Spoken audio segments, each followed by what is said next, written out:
Right. And then were you juggling the decision whether to stay in the Netherlands and work in law there or come in the US? Tell me how you arrived at the decision to come to the US. So I went during my bachelor's, I went on exchange in the US, actually at the university that I did my master's at as well. And I really loved exchange. Like I said, I really loved just American college life is so unique. And I had so much fun and I met so many like great people there. So when I graduated from my bachelor's, it was kind of like the biggest luck that I've ever had because they told me that I could apply for a scholarship to go back to the same university to get an actual degree. What So university? when I saw that, What university was it? University of Illinois Okay. in Urbana-Champaign.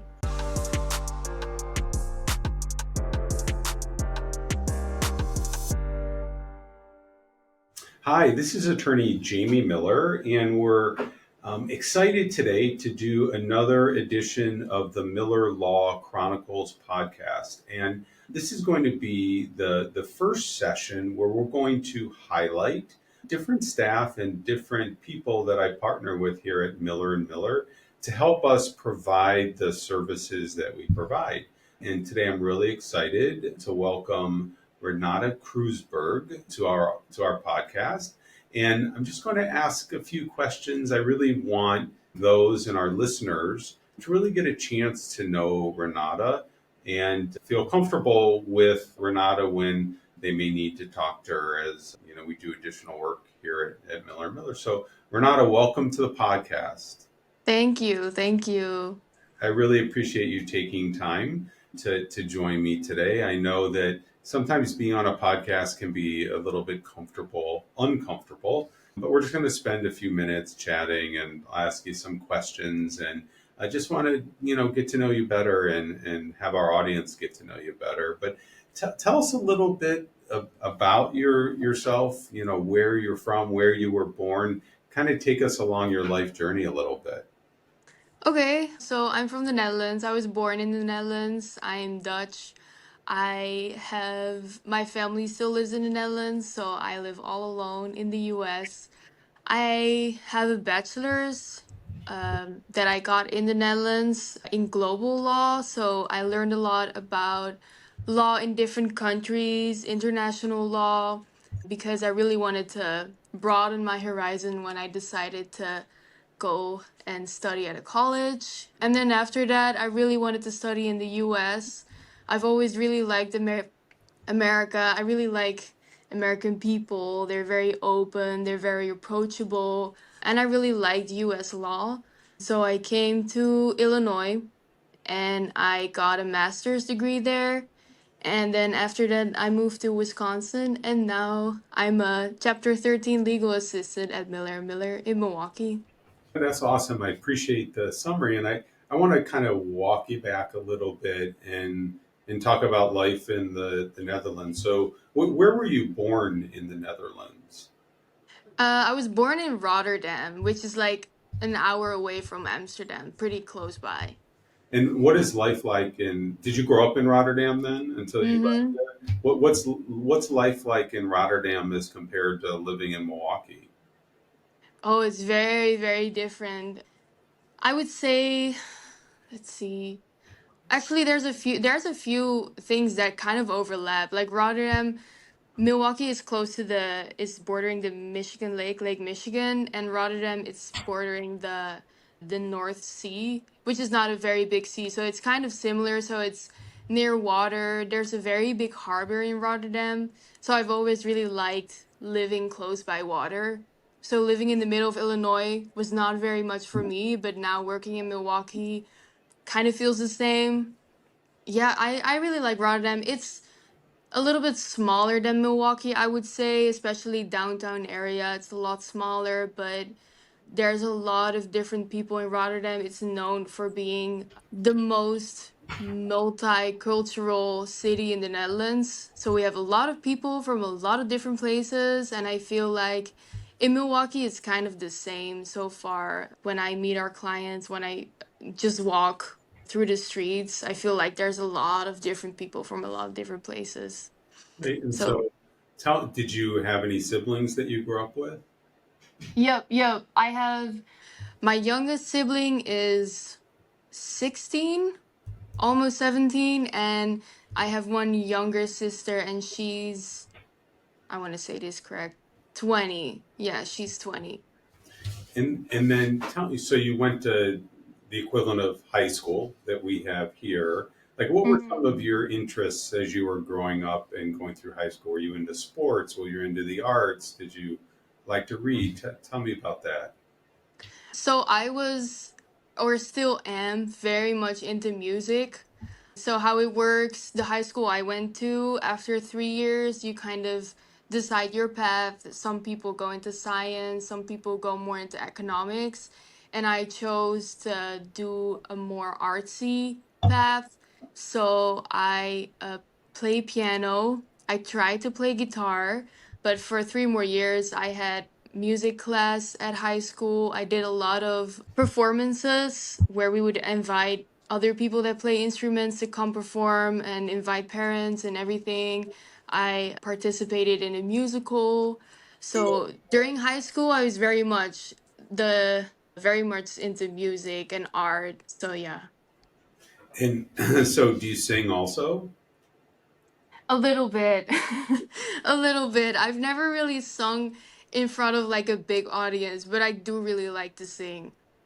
If you were going to sit down on the piano and play a song, what song would you like to play, or what type of music would you like to play? So I really liked playing pop songs just because I really enjoy playing in a band together with people on drums, people on guitars, people singing, and pop songs are the easiest to do that with. But I also really like playing more classical music. If you're gonna play by yourself, that's like the most fun, just figuring that out. So I think my favorite song to play, it's a Ludovico Einaudi song, Una Mattina, and it's from a very famous movie. It's called Intouchable. It's a French movie, but that was like one of the main songs. So when I heard it, I was like, I want to play that. So that's my favorite one to play. Right. And then your English is so good. Was studying English a focus growing up, or is that something you learned after you moved here? No, definitely growing up, I already spoke pretty good English. I think in general, Dutch people are pretty good at English because it's so influenced by American culture, like on Instagram, TV shows, movies. Like people watch that a lot. So in general, if you would go to the Netherlands, you would be able to talk to anyone in English. But my bachelor's was also in English, so that really, really helped. But I've been able to talk English for a while, yeah. Right. Yeah, you have you speak it and write it as if you were a native. Oh, So thank you. for you, do you speak any other languages? I speak a little bit of French. I Okay. had 6 years of French in high school, so I should be able to speak it better, but I can understand, but actually talk a little bit difficult, yeah. Given your preference, like, would you rather listen to, you know, Dutch music or American music if you had your choice? I really like American music. I really like 80s rock, Okay. which is just if you want to listen to proper 80s rock, you have to listen to American music. But I really like current American songs as well. But it's funny because since I've moved to America, I've been listening to more Dutch music. I don't know if it's like a homesick thing, but yeah, more and more. I don't know why. That's great. And then growing up, did you have a favorite movie, Dutch or American? I think my favorite movie, it's a movie called Begin Again. I Uh, love that movie. you do? Yeah, Okay. that's with Maroon 5, right? Yeah, with Adam Levine. Adam Yeah. Levine. That music is so good. That's a beautiful movie. Good choice. Yeah. I love that. I love that. Thank you. Thank you. Yeah. Yeah. So you went to high school, and then wait, how old are you when you graduated high school? Are you like 18, 19, 17. 17. 17? And then did you go right to college? Yep. And then where'd you go to college? I went to college in Tilburg, Okay. which is a little bit more south of the Netherlands, and I commuted every day to Tilburg. So I still lived in Rotterdam. Okay. Yeah, this is not a job interview. You already have your job. I think it's just so fun to ask these questions. I hope I'm not making you uncomfortable. I love learning about you. No, of course not. No. And then so you went to college, and would you say you studied in college? Global law. Global Global law. law. Okay. And then so how many years was college? Usually it's 3 years, but because of the pandemic, it took me 4 years. So let's see. Yeah, yeah, I did it in 4 years. Okay. And then so you graduated. So how long ago did you finish your degree in global law in the Netherlands? I think it was 2022. Okay. So not that long Yeah. ago. Yeah. No, last year. Right. And then were you juggling the decision whether to stay in the Netherlands and work in law there or come in the US? Tell me how you arrived at the decision to come to the US. So I went during my bachelor's, I went on exchange in the US, actually at the university that I did my master's at as well. And I really loved exchange. Like I said, I really loved just American college life is so unique, and I had so much fun, and I met so many like great people there. So when I graduated from my bachelor's, it was kind of like the biggest luck that I've ever had, because they told me that I could apply for a scholarship to go back to the same university to get an actual degree. What So when university? I saw that, hmm? What university was it? University of Illinois Okay, in Urbana-Champaign. got it. Okay. Yeah, yeah. So, I knew that, but I was just wanted our listeners to know that too. yeah, yeah. So basically, when they told me that, it was a very quick decision for me. I was like, okay, I have to do this. So it wasn't even, I didn't even think about it that much. Right. So then you went back to Champaign, and did you get another degree in Champaign at Yeah, Champaign? that's where I did my master's. Yeah. Okay. Your master's in what? In law. I think I had a master's in law with a concentration in corporate law and criminal law. Yeah. You are a very impressive young person. You have a lot of great education under your belt that has really helped you thrive here at Miller. We're so lucky to have you. Well, thank So you. you finished up at University of Illinois. We won't hold that against you because you understand we're Wisconsin, they're Illinois, and there's that right. Uh, But how'd you end up, finding us here at Miller and Miller? I when I graduated, I really wanted to stay in the Midwest. Somehow, I don't know, I just really liked being here. I kind of had my little home in Illinois, so I didn't want to stray too far. And I was looking in both Chicago, Milwaukee, and I think Milwaukee in general just kind of spoke to me because I never had really been to Milwaukee, so I was kind of ready for the next adventure. And then I saw that I could apply for a job here at Miller Miller in bankruptcy law, which was kind of new to me, but definitely just something that I wanted to explore. I just figured I'm pretty young, so there's a lot of room for me to just kind of look around. And then after my first talk with Christina, she was just super nice, and we talked about the firm, and it really felt like just a regular conversation instead of being very nervous as if it's a job application. So I was like, I feel like I would fit in pretty well working with those people. So that's how I came here. It's so nice. And then, is there a bankruptcy in the Netherlands? What's is there an equivalent there? Oh yeah, definitely. I don't know too much about that because I didn't really have Dutch law, but definitely, yeah. But it probably looks a lot different than here. Right. And so then you came here and you were hired as a bankruptcy. legal assistance, and your primarily focus in Chapter 13. And tell me a little bit about what your day to day work is. What are you focusing on here? So I do all the post filing stuff. So basically, whenever clients are filed, they come to me. The first thing we do is prepare for the first hearing, which is about a month after they get filed, usually. So I help clients collect any documents that we still need. I help clients setting up their payments, explaining the payments to them, how it all works, any other questions they have, honestly, between that period, because it's a very turbulent period. So usually they have a ton of questions. So a lot of my days consist of collecting documents and answering any questions clients have for me. So And yeah. to give some background on that, so when someone files a Chapter 13, a Chapter 13 is a repayment plan where oftentimes if someone's behind on a mortgage payment or behind on a car payment or they don't qualify to do a Chapter 7, they'll do a Chapter 13 repayment plan. And the Chapter 13 repayment plan is something that lasts for 3 to 5 years.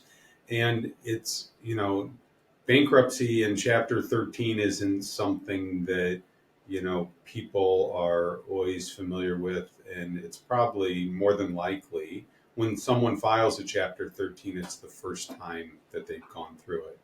So it's really important to help our clients understand the process, which is one of the processes. A Chapter 13 is a payment plan, and they're responsible for making a payment.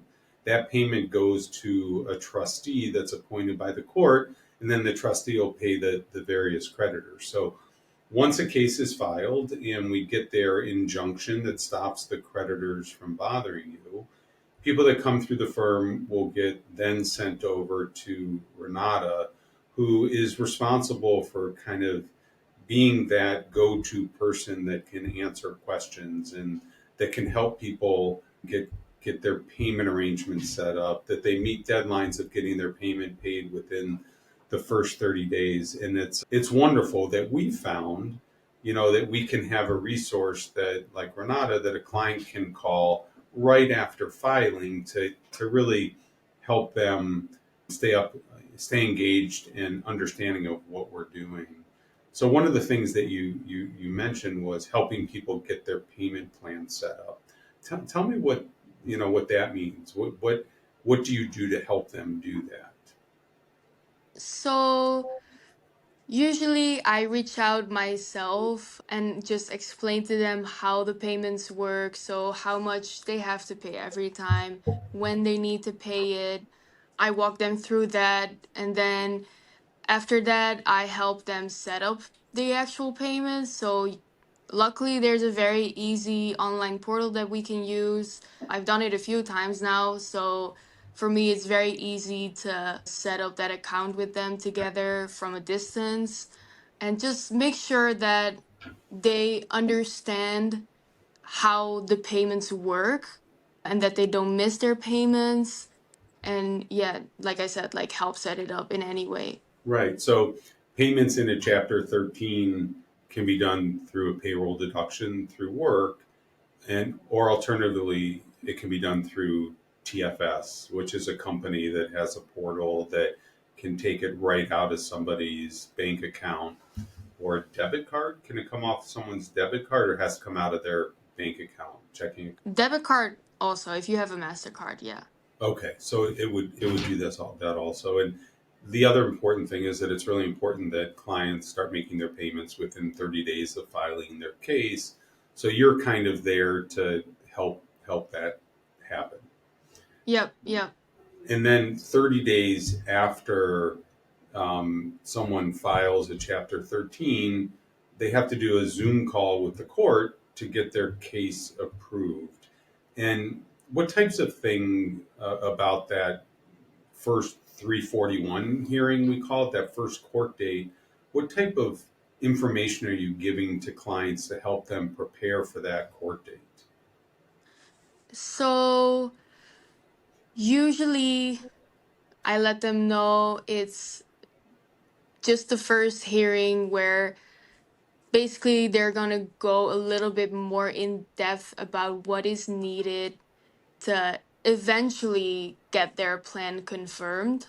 So basically, to eventually have the court order the plan confirmed, and that's just how the plan will work. So, and I think that's also kind of the first really opportunity that the clients kind of interact with the trustee as well. So usually clients think it's a pretty big deal, the first hearing. So I just try to ease their nerves, tell them it's okay. We're just going to try to get everything, all the documents, all the payments in order before the hearing, and then it'll be pretty smooth hearing if that's the case. You're just going to talk about the plan, answer some very easy questions, and then hopefully it won't be that big of a deal as it is in their head usually. Yeah, it's like anything in life. When someone does something for the first time, it can be really scary, and Hmm. especially when it comes to court and that type of thing. But I you sit out right outside my office, and I have an opportunity to listen to you on calls with the client, and oftentimes you take on the role of social worker a little bit, and you really have the patience, and the pace of your conversations really settles people down and makes them relax and helps them to understand that this isn't adversarial. Like when someone has their court date, the court wants to get their case approved. They're not looking for reasons not to approve the case. There's certain things that we'll have to do to get it confirmed, but generally speaking, it's a process that is friendly and helpful, and really wants people. The court really wants to see people have success. And you're you've been here for 6 months now. Has it been that long? I don't know. I think about like 3 months, actually, three Three to four. months? Oh my gosh. So you're progressing so beautifully, and we're so appreciative to have you. Is there Thank you. is there something that, as you're doing bankruptcies, that strikes you, or working with the clients, or the bankruptcy process, that you'd like to share, that you've learned, or something about the process that's kind of that you think about sometimes? I mean, I think working in bankruptcy, especially Chapter 13, is pretty unique in the sense that you hear a lot of different stories, a lot of different reasons why people chose to file Chapter 13. So, like you said, sometimes I feel like a social worker, but also it's a lot of, it's an interesting way to learn. And it's an interesting way to interact with clients basically that way. Some things catch me by surprise as well. And sometimes I also think like, oh my God, like how do I connect with a client this way, right? And sometimes I feel like y- that personal connection makes it, I don't know, more rewarding to work in it, because if you do something right and if you are able to help a client further because they opened up to you so personally, and if they then tell you, oh, I thank you so much for helping me out. I really needed this today. I've been going through it, or I just really needed someone to help me out in this, and you were able to help me. That's just a lot more rewarding if they open up to you before. Right. In that, oftentimes, and I get that too. Oftentimes, just that little thank you that you get, or the gratitude, or kind of the sense that they get it, they understand how things are going to go, is so rewarding. It just means a lot to get that simple thank you for taking the time, because this is stuff, you and I do it every day. You're talking to multiple clients a day, but what you do a great job of is talking to clients as individuals, and you don't rush them, and you want to understand their personal story and take the time, because everyone's different, and everyone got to where they are through a different course. And so, good for you. And I appreciate you recognizing that. Mm-hmm. If you had a message that you, with the experience that you've had so far, to a bankruptcy client who's about ready to go through a Chapter 13, what would that message be? I would say to remember that we are here to help you and not to be in your way. We really truly want your case to work out as best as we can, just like the court wants your case to work out as best as it can. So, you know, feel free to ask questions, feel free to reach out and know that we're on your side basically. We want to help you. I want to make sure that everything goes as smooth as it can. I love hearing that. Thank you so much. And I appreciate you taking the time out of your really busy day to allow our clients and our community get to know you better. Milwaukee is a better place having you here, and we'll talk to Thank you you. soon. Thank you so much, Renata. Thank you.